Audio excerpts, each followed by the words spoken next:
Hey everybody, it's Lynn from A Bit of Birdsong. This desk is such a mess right now. I wanted to clean it up before I showed you what I'm doing in the journal, but I've run out of time today. It's so late in the day and it is October 3rd and I really want to get a video done today of what I've done for October 3rd. I cut my finger this morning. It's not too bad, but it was a really clean cut with something sharp, and I feel like if I keep it bandaged, it's going to heal really quickly. So we've seen the cover pages, and October 1st, October 2nd, I cut out the little butterfly from the printout. You know, I had done two, and one of mine was on cardstock, so that just turned out so pretty right there. I keep going back and working in the first through the last pages over and over again, and I love the layers, like this beautiful ribbon trim. So I put some on this side, and then it made this side seem too plain, so I came over here and added some there as well.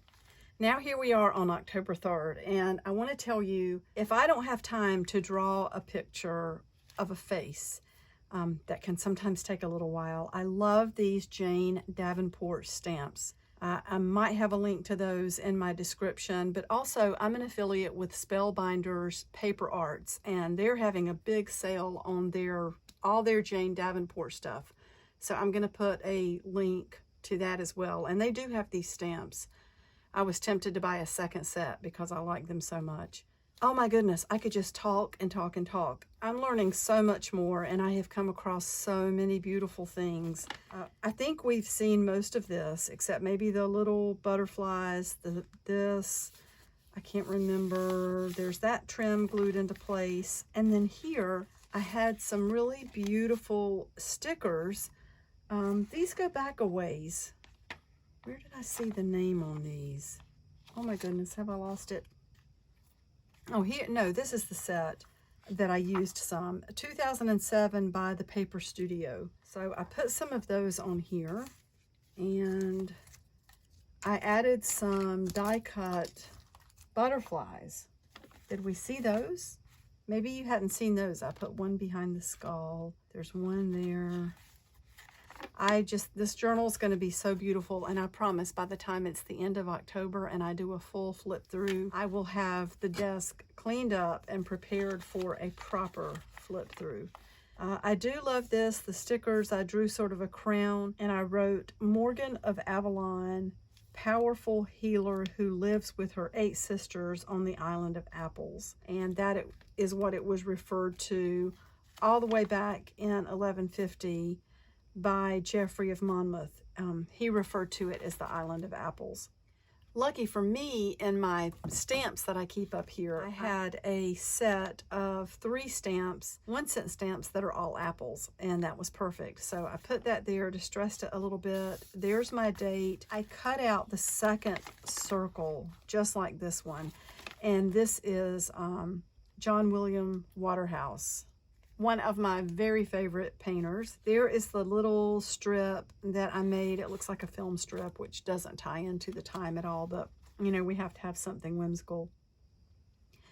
This looks like echinacea. I think I wonder if that's hellebore, Christmas rose. And then, I should know what that is. I'll have to look. Maybe I can put it in the description. And then I've already started some things over here. I don't like the way this fabric is standing up there, so I'm going to go ahead and glue that down. Let me tell you, this is some detail from a much bigger painting. So you can see there are 8 ladies around here. This is Avalon. So the name of this painting is The Last Sleep of King Arthur in Avalon, and it's by Edward Burne-Jones. And he was influenced by that pre-Raphaelite movement. The way the faces look really reminds me a lot of the way Rossetti's paintings look. And it's absolutely magnificent. The actual painting that he did is 24 feet wide.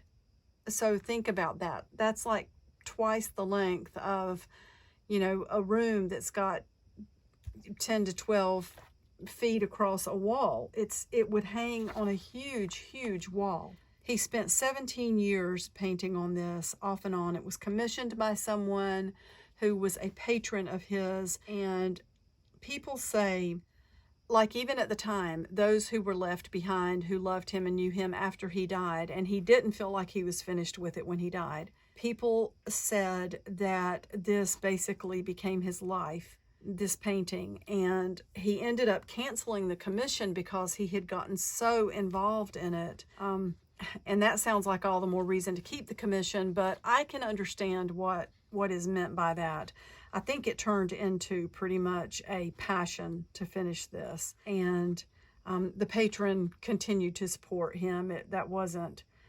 This just turned into something bigger than life in a way. And there are even references where Edward Burne-Jones is writing to friends, and especially a friend who was in a place called Avalon, and he said, "How is it that you are in Avalon and I have spent my life trying to be in Avalon?"